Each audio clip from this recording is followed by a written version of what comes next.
নমস্কার।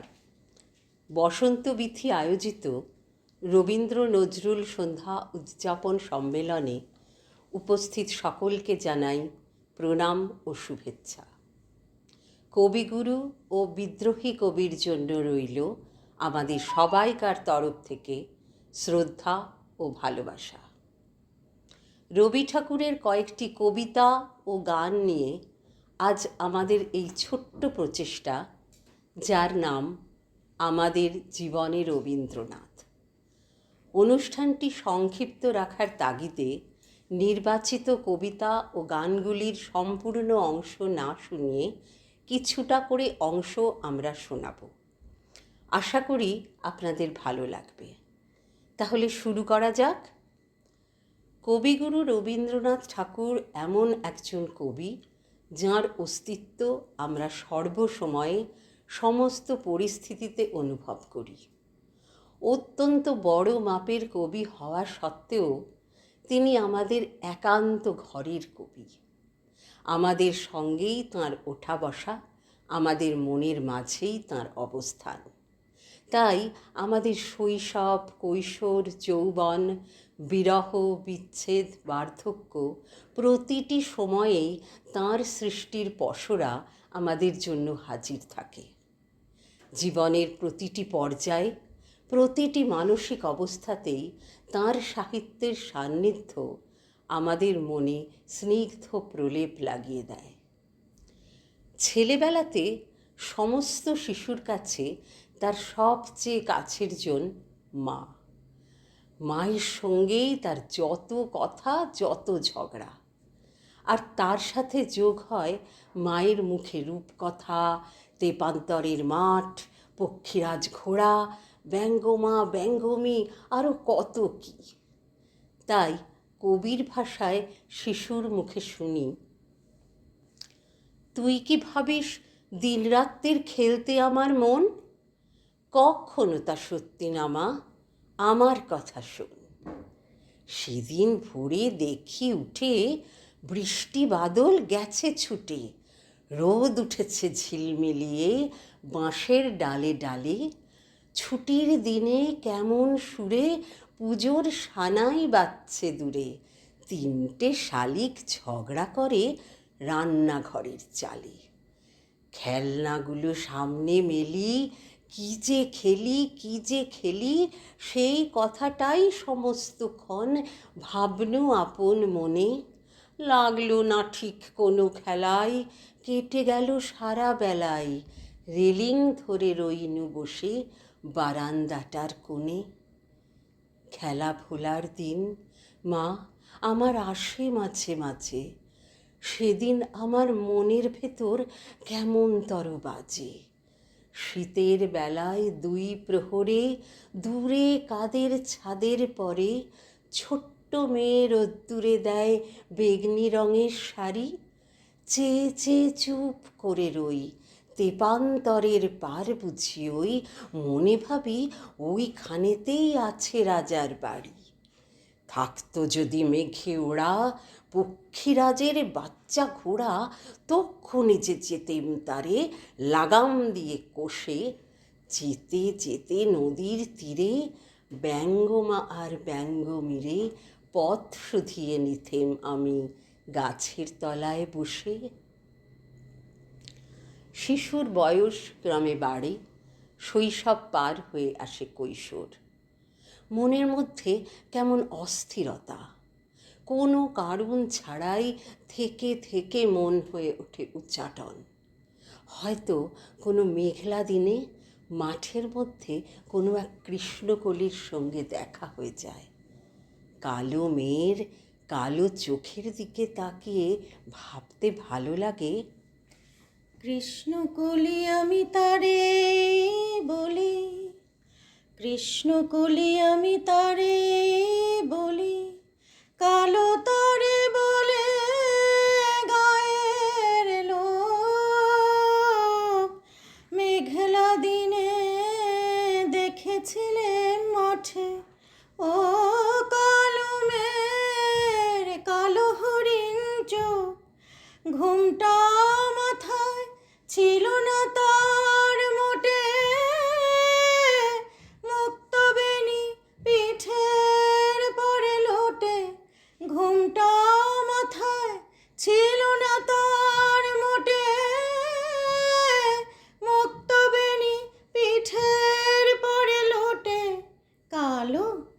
সে যতই কালো হোক, দেখেছি তার কালো হরিণ চোখ। ঘন মেঘে আঁধার হলো দেখে, ডাকতেছিল শ্যামল দুটি গাই। শ্যামা মেয়ে ব্যস্ত ব্যাকুল পদে, কুটির হতে ত্রস্ত এলো তাই। আকাশ পানে হানি যুগল ভুরু, শুনলে বারেক মেঘের গুরু গুরু। কালো তা সে যতই কালো হোক, দেখেছি তার কালো হরিণ চোখ।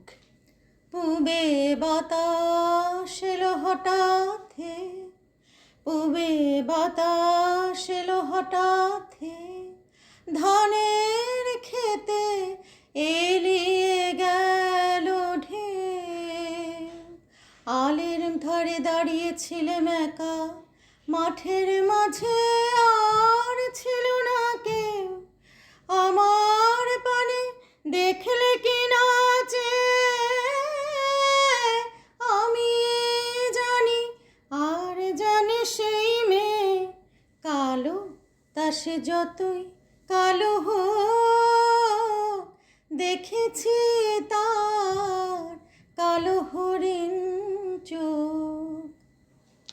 কৃষ্ণকলি আমি তারেই বলি, আর যা বলে বলুক অন্য লোক। দেখেছিলাম ময়নাপাড়ার মাঠে, কালো মেয়ের কালো হরিণ চোখ। মাথার পরে দেয়নি তুলে বাস, লজ্জা পাবার পায়নি অবকাশ। কালো তা সে যতই কালো হোক, দেখেছি তার কালো হরিণ চোখ। আকাশ ভেঙে বৃষ্টি আসে, আজ বুঝি চারিদিক যাবেই ভেসে। কবি খুবই ব্যস্ত, অক্লান্ত হাতে লিখে চলেছেন প্রেমিকের বার্তা তার প্রেমিকার জন্য। সে তার প্রেমিকাকে আজ কি বলবে জানতে ইচ্ছে করছে? চলুন একটু শোনা যাক। এমন দিনে তারে বলা যায়, এমন ঘন ঘোর বরিশায়,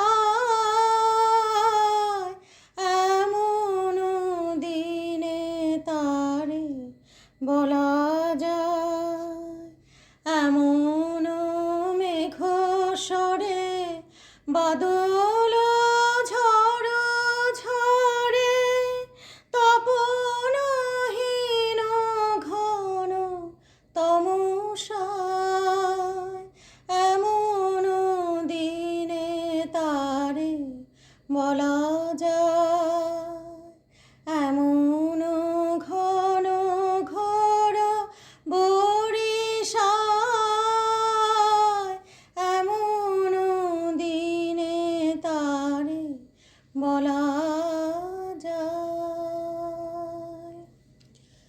সে কথা শুনিবে না কেহ আর, নিভৃত নির্জন চারিধার। দুজনে মুখোমুখি গভীর দুঃখে দুঃখী, আকাশে জল ঝরে অনিবার, জগতে কেহ যেন নাহি আর। সমাজ সংসার মিছে সব, মিছে এ জীবনের কলরব। কেবল আঁখি দিয়ে আঁখির সুধা পিয়ে, হৃদয় দিয়ে হৃদয় অনুভব, আঁধারে মিশে গেছে আর সব। তাহাতে জগতে ক্ষতিকার, নামাতে পারি যদি মনোভার। শ্রাবণ বরিশনে একদা গৃহকোণে, দু কথা বলি যদি কাছে তার, তাহাতে আসে যাবে কি বাকার। ব্যাকুল বেগে আজি বহে বিজুলি থেকে থেকে চমকায়, ব্যাকুল বেগে আজি বহে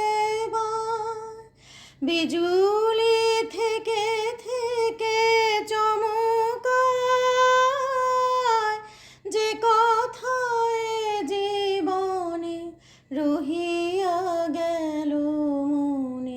সে কথায় আজি যেন বলা যায়, এমন ঘন ঘোর বরিশায়, এমন দিনে তারে বলা যায়, এমন ঘন ঘোর বরিশায়, এমন দিনে তারে বলা যায়। এক সময় বৃষ্টি শেষ হলো, পদঘাট হলো শুকনো।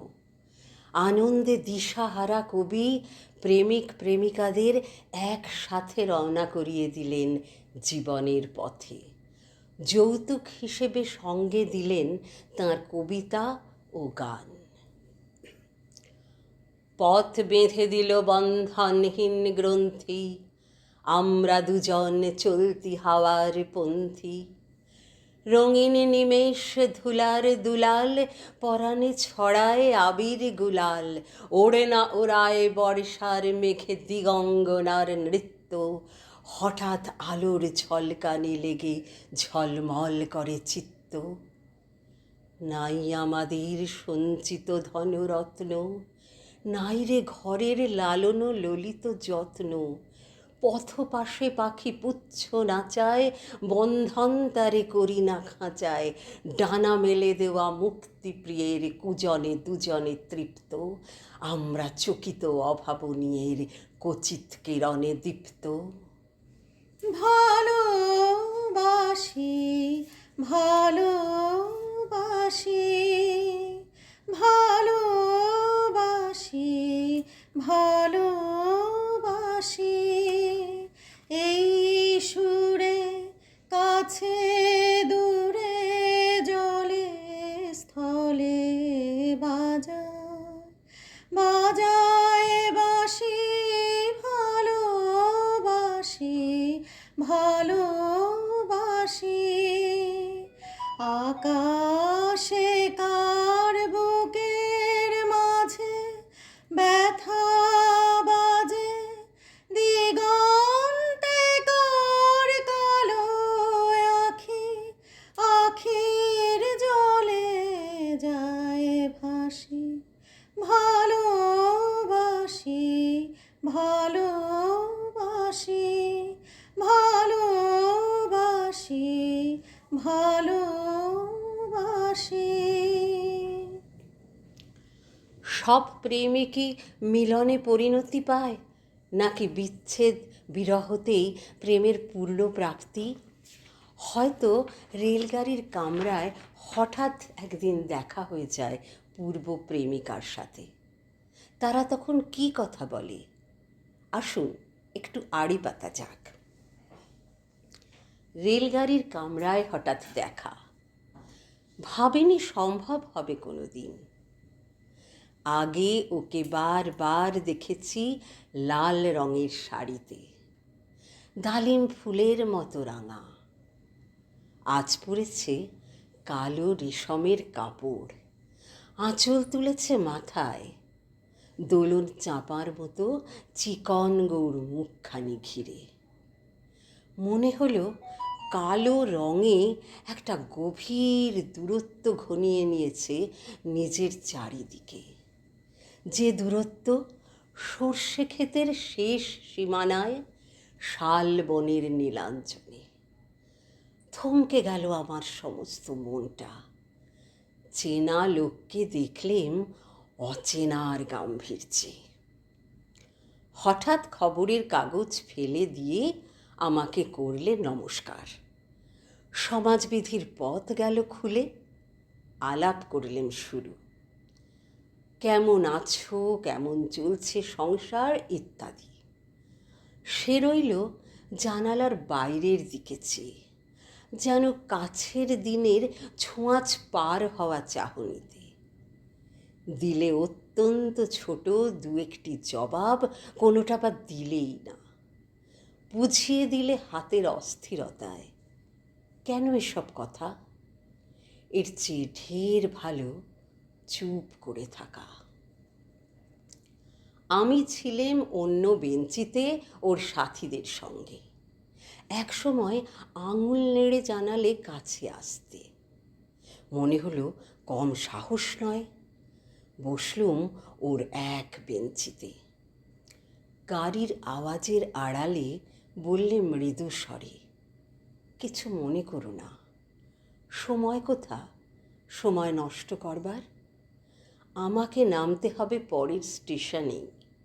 দূরে যাবে তুমি, দেখা হবে না আর কোনো দিনই। তাই যে প্রশ্নটার জবাব এতকাল থেমে আছে, শুনবো তোমার মুখে। সত্য করে বলবে তো? আমি বললাম, বলবো। বাইরের আকাশের দিকে তাকিয়েই শুধল, আমাদের গেছে যে দিন, একেবারেই কি গেছে? কিছুই কি নেই বাকি? একটুকু রইলেম চুপ করে। তারপর বললেম, রাতের সব তারাই আছে দিনের আলোর গভীরে। খটকা লাগলো, কি জানি বানিয়ে বললেম নাকি। ও বলল, থাক, এখন যাও ওদিকে। সবাই নেমে গেল পরের স্টেশনে। আমি চললেম একা। আমি তোমার বিরহে রহিব বিলীন, তোমাতে করিব বাস। দীর্ঘ দিবস দীর্ঘ রজনী, দীর্ঘ বরষ মাস। যদি আরো করে ভালোবাসো, যদি আরো ফিরে নাহি আসো, তবে তুমি যাহা চাও তাই যেন পাও। আমি যত দুঃখ পাই গো, আমার পরাণ যাহা চায়, তুমি তাই, তুমি তাই গো, আমার পরাণ যাহা চায়, তুমি তাই, তুমি তাই গো, আমার পরাণ যাহা চায়। দুপুর গড়িয়ে বিকেল হয়, জীবন সূর্য ঢলে পড়ে পশ্চিমে। দূরে ছুটির ঘণ্টার শব্দ শোনা যায়। কবির মনের মধ্যে দ্বিধা, তাঁর সৃষ্টিকে আগামী যুগের মানুষ মনে রাখবে? দুরু দুরু বুকে অনেক আশা নিয়ে তিনি বার্তা পাঠালেন ভবিষ্যৎ প্রজন্মের উদ্দেশ্যে। আজি হতে শতবর্ষ পরে, কে তুমি পড়িছ বসি আমার কবিতাখানি কৌতূহল ভরে। আজি হতে শতবর্ষ পরে, আজি নব বসন্তের প্রভাতের আনন্দের লেশ মাত্র ভাগ। আজিকার কোনো ফুল বিহঙ্গের কোনো গান, আজিকার কোনো রক্তরাগ। অনুরাগে সিক্ত করি পারিব কি পাঠাইতে তোমাদের করে? আজি হতে শতবর্ষ পরে, আজি হতে শতবর্ষ পরে, এখন করিছে গান সে কোন নূতন কবি তোমাদের ঘরে? আজিকার বসন্তের আনন্দ অভিবাদন পাঠায়ে দিলাম তাঁর করে। আমার বসন্ত গান তোমার বসন্ত দিনে ধ্বনিত হউক ক্ষণতরে। হৃদয় স্পন্দনে তব ভ্রমর গুঞ্জনে নব পল্লব মর্মরে। আজি হতে শতবর্ষ পরে। এই অনুষ্ঠানে ব্যবহৃত কবিতা ও গানগুলির অংশ নির্বাচন এবং সেগুলিকে একটি সুতোয় বাঁধার কাজ করেছেন শ্রী শুভেন্দু ঘোষ। গ্রন্থনা ও আবৃত্তিতে আমি কেয়া, গানে রাজশ্রী চৌধুরী। নমস্কার। আশা করি অনুষ্ঠানটি আপনাদের ভালো লেগেছে। যদি কিছু ভুল ত্রুটি হয়ে থাকে দয়া করে মার্জনা করবেন। নমস্কার, শুভ সন্ধ্যা।